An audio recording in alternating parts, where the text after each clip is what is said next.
Hi viewers, welcome back to the Lalitha soft kitchen and vlogs. ఈరోజు ఇంకొక రెసిపీతో మీ ముందుకు వచ్చేసాను. అదేంటంటే స్పైసీ చికెన్ కర్రీ. ఈ చికెన్ కర్రీ చపాతీలు, గారెలు, అన్నం దేనిలోనైనా కానీ కాంబినేషన్గా చాలా బాగుంటుందండి. ఇక్కడైతే మేము ఈ చికెన్ కర్రీని కాంబినేషన్గా గారెలతో తీసుకున్నాం. చికెన్ కర్రీ అయితే చాలా బాగా వచ్చిందండి.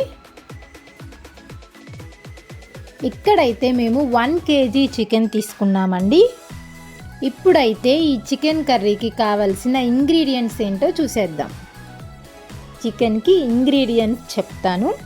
50 grams అల్లం, 3 వెల్లుల్లిపాయలు, 5 లేదా 6 పచ్చిమిరపకాయలు, 2 మీడియం సైజు ఉల్లిపాయలు, 1 టేబుల్ స్పూన్ ఉప్పు, chicken masala packet 1, 1.5 table spoon కారం, 1 కట్ట కొత్తిమీర. ఇక్కడ నేను వీడియోలో చూపిస్తున్నట్లు అల్లం, పచ్చిమిరపకాయలు, వెల్లుల్లిపాయలు, ఆనియన్స్ ముందుగానే మిక్సీ పట్టేసుకోవాలండి. ఈ ఇంగ్రీడియంట్స్ అన్నిటిని ఇలా కన్సిస్టెన్సీ వచ్చేలాగా మిక్సీ పట్టుకోవాలి. ఇప్పుడైతే ఈ చికెన్ కర్రీ ఎలా ప్రిపేర్ చేయాలో చూసేద్దాం.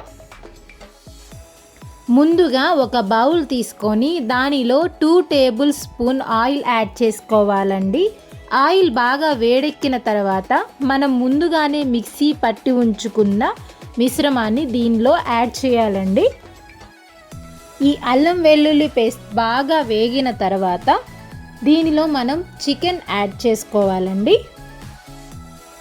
ఈ అల్లం వెల్లుల్లి పేస్ట్ ఈ మిక్చర్ని మనం పచ్చివాసన పోయేంత వరకు వేయించుకోవాలండి. ఇది బాగా వేగిందో లేదో మనం తెలుసుకోవాలంటే సైడ్కి ఆయిల్ వస్తుంది కదండి, నేను వీడియోలో చూపించినట్లు ఇలా సైడ్కి మనకి ఆయిల్ వస్తే ఈ అల్లం వెల్లుల్లి మిక్చర్ బాగా వేగినట్లండి. అల్లం వెల్లుల్లి పేస్ట్ బాగా వేగిన తర్వాత మనం ముందుగానే కడిగి పెట్టుకున్న చికెన్ని దీనిలో యాడ్ చేసుకోవాలి.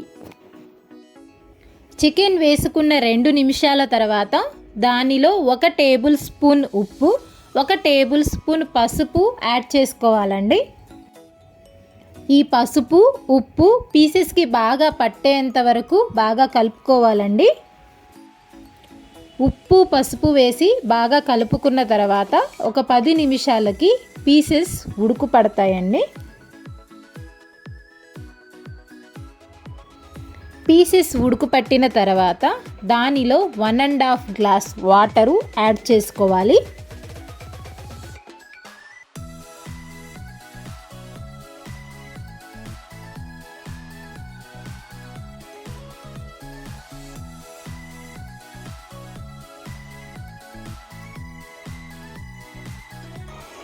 చూశారు కదా చికెన్ ఎంత బాగా ఉడుకుతుందో.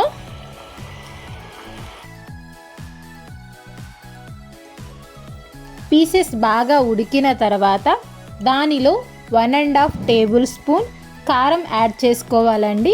కారం యాడ్ చేసుకున్న తర్వాత పీసెస్ని బాగా కలుపుకోవాలి. ఇక్కడ ఒక టిప్ ఏంటంటే కారం వేసిన తర్వాత పీసెస్ని బాగా ఫాస్ట్గా కలిపితే అవి పీసెస్ కరెక్ట్గా ఉండవండి. అందుకే చాలా స్లోగా నేను వీడియోలో చూపిస్తున్నట్టు స్లోగా కలుపుకోవాలి. కారం వేసి బాగా కలుపుకున్న తర్వాత ఒక 5 నిమిషాలు కర్రీని బాగా ఉడకనించి చికెన్ మసాలా యాడ్ చేసుకోండి. లాస్ట్లో కొత్తిమీరతో గార్నిష్ చేసుకోవాలండి. ఫైనల్గా చికెన్ కర్రీ అయితే రెడీ అయింది. మీరు కూడా ఈ చికెన్ కర్రీని ట్రై చేసి ఎలా వచ్చిందో మాకు కామెంట్ చేయండి. మీకు ఈ వీడియో నచ్చినట్లయితే లలిత సాఫ్ట్ కిచెన్ అండ్ వ్లాగ్స్ ఛానల్కి సబ్స్క్రైబ్ చేయండి. Thanks for watching.